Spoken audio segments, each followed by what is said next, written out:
Our next speaker is Bobi Wine. He is a Ugandan pop star, activist, and political leader. He heads the National Unity Platform, which is the country's largest opposition party, and he was elected to parliament in 2017. As a singer, Bobi Wine's music has focused on social justice issues. He's been blocked from performing, however. Since 2018, his music considered a threat to the political establishment. He received massive support across the country and then started the People Power movement in 2017 to encourage young Ugandans to get involved in politics. Since then, he's been arrested, tortured, subjected to various other forms of abuse and harassment. His supporters and friends have been targeted by the government, with some killed and others abducted and tortured. Bobi Wine was a presidential candidate in Uganda's most recent election, which has been described as the most violent and least fair in the country's history. He was placed under house arrest, denied access to food or water. Now, I see that on social media there's tremendous excitement that you're here at the United Nations and that your followers refer to you as Mr. President. You have the floor. Mic check, 1 2 1 2. Thank you very much for having me. I'm very honored and privileged to be here, not just for myself, but to highlight the plight of the people of Uganda and many people in the world that face the same that we are facing in Uganda. My name, like you said, is Kyagulanyi Ssentamu, although I'm more popularly known by my stage name as an artist, Bobi Wine. I'm a musician, an activist, and also political leader. And yes, I challenged General Museveni in the 2021 election, which turned out to be the most violent election, not just in the history of Uganda, but in all elections that I've seen, because I had to campaign with a bulletproof vest and a ballistic helmet. I survived 3 assassination attempts in 3 weeks by the police and military. On the campaign trail, my entire campaign team was arrested and incarcerated without charge. Many were tortured, and many are actually still in detention. On November 18th, 2020, I was arrested, and when people protested, the military went on rampage and shot and killed hundreds of protesters, although the regime in Uganda only acknowledged 54. Thousands of our supporters were abducted by unmarked military trucks. Many of them showed up dead on the roadside and in the woods. Many of them returned with severe torture marks and horrifying stories. Women were raped, men were castrated, and others, terrible things happened to them. Many are still missing up to today, and like I said, many are dead. Many are detained without charge up to today.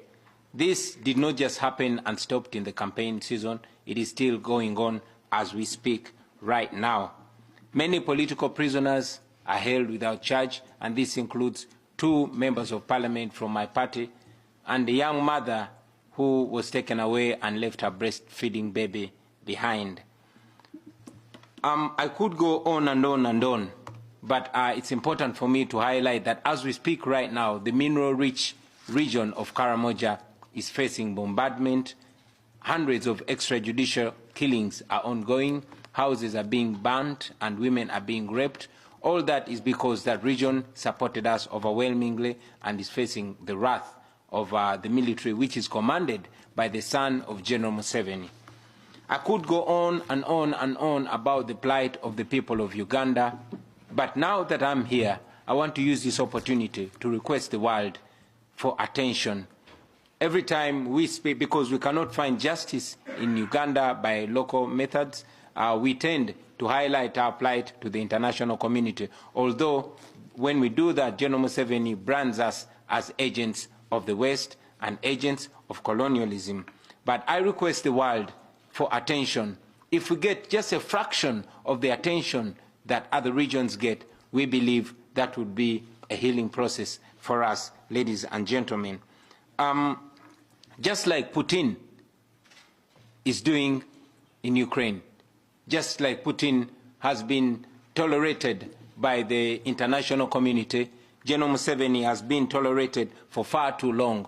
And the detriment of democracy and human rights is the tolerance of the world's democracies for dictators. Just like Putin had to start a war to win attention and ratings in his country.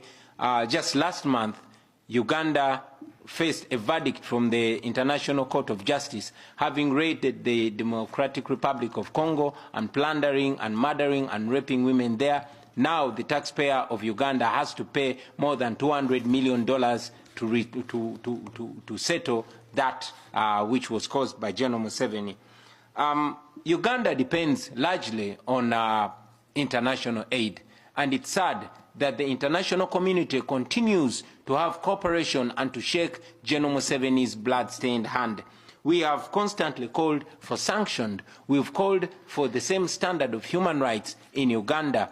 We have requested the international community to hold Uganda accountable and to put conditions of human rights, of the respect for human rights and democracy and the rule of law as preconditions for cooperation. And again, we've called for sanctions for General Museveni. And we've said that when Idi Amin did what Museveni is doing in Uganda, he was sanctioned. When Charles Taylor did to the people of Liberia what Museveni is doing right now in Uganda, he was sanctioned. When Robert Mugabe did to the people of Zimbabwe what Museveni is doing to the people of Uganda, he was sanctioned. When Saddam Hussein and many other dictators did what General Museveni is doing in Uganda, they were sanctioned. Why then is General Museveni not being sanctioned? So we are here to challenge the international community to hold General Museveni on the same standard of human rights, of democracy, and the rule of law in Uganda. Dear international community, if you cannot help us, please stop sponsoring our oppression. Please stop being the paymasters of our oppressor. If that stops, then that will be the beginning of the liberation of the people of Uganda. I thank you. Thank you very much. And again, we've called for sanctions for General Museveni. And we've said that when Idi Amin did what Museveni is doing in Uganda, he was sanctioned.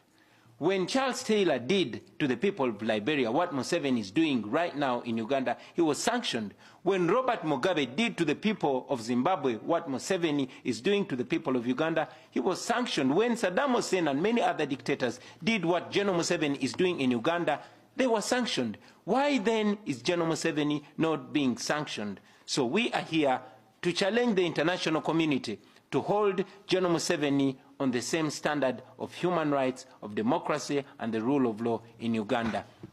Dear international community, if you cannot help us, please stop sponsoring our oppression. Please stop being the paymasters of our oppressor. If that stops, then that will be the beginning of the liberation of the people of Uganda. I thank you. Thank you very much.